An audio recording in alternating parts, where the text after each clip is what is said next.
یہ وہ قوم تھی جن کے محل بادلوں کو چھو لیتے تھے، جو فخر سے کہتے تھے ہم سے زیادہ طاقتور کون ہے؟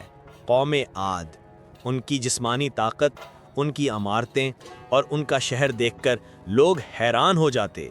وہ پہاڑوں کو تراش کر ان پر عمارتیں بناتے اور سمجھتے کہ انہیں کبھی کچھ گرا نہیں سکتا۔ انہی کے درمیان اللہ نے اپنا نبی بھیجا، حضرت ہود علیہ السلام، جو صرف اللہ کی عبادت کا پیغام لے کر آئے۔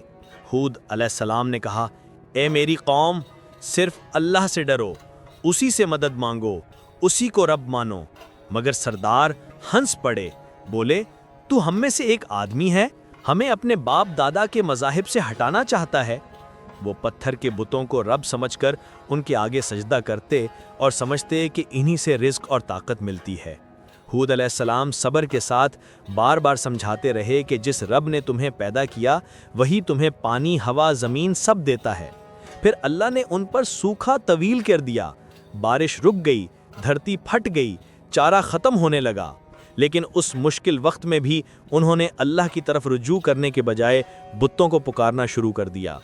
ہود علیہ السلام نے ڈرایا، اگر تم نہ رکے تو اللہ کا سخت عذاب آئے گا، ایسی ہوا آئے گی جو تمہیں جڑ سے اکھاڑ دے گی۔ جواب میں انہوں نے مذاق اڑایا کہ ہمیں ہوا سے ڈراتے ہو، ہم سب سے زیادہ مضبوط ہیں۔ صرف تھوڑے سے لوگ ہود علیہ السلام پر ایمان لائے۔ ایک دن دور آسمان پر کالے بادل جمع ہونے لگے۔ سوکھی قوم نے خوشی سے کہا، یہ تو بارش آ رہی ہے۔ انہوں نے سوچا کہ اب ہمارے کھیتوں میں ہرا بھرا سبزہ اگے گا، لیکن یہ بادل رحمت کا نہیں، عذاب کا تھا۔ اس کے ساتھ ایسی تیز سردی سے بھری ہوا آ رہی تھی جو سب کچھ اکھاڑنے والی تھی۔ اچانک ریت کا طوفان ان کے شہر پر ٹوٹ پڑا، ہوا نے آنکھیں بند کر دیں، درختوں کو جڑ سے اکھاڑ پھینکا، پردے اور چھت ہوا میں اڑ گئے۔ قرآن کہتا ہے وہ ہوا انہیں ایسے گراتی تھی جیسے کھوکھلے کھجور کے تنے زمین پر گرے ہوئے ہوں۔ یہ عذاب ایک دن یا ایک رات کا نہیں تھا، 7 رات اور 8 دن تک یہ ہوا ان پر مسلط رہی۔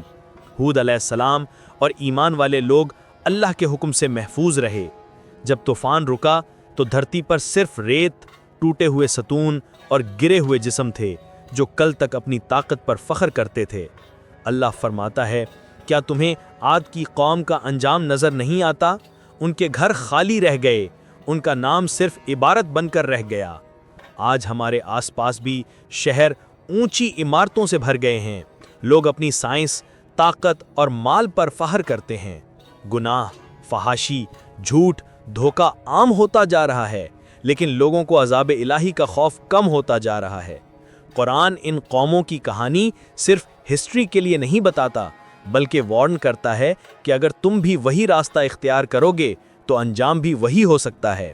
نجات کا راستہ وہی ہے جو ہود علیہ السلام نے بتایا تھا، صرف اللہ کی عبادت، اسی سے مدد، اسی پر بھروسہ اور گناہ سے توبہ۔ قوم عاد سوچتی تھی کہ ان سے زیادہ طاقتور کوئی نہیں، لیکن اصل طاقت صرف اللہ کے پاس ہے۔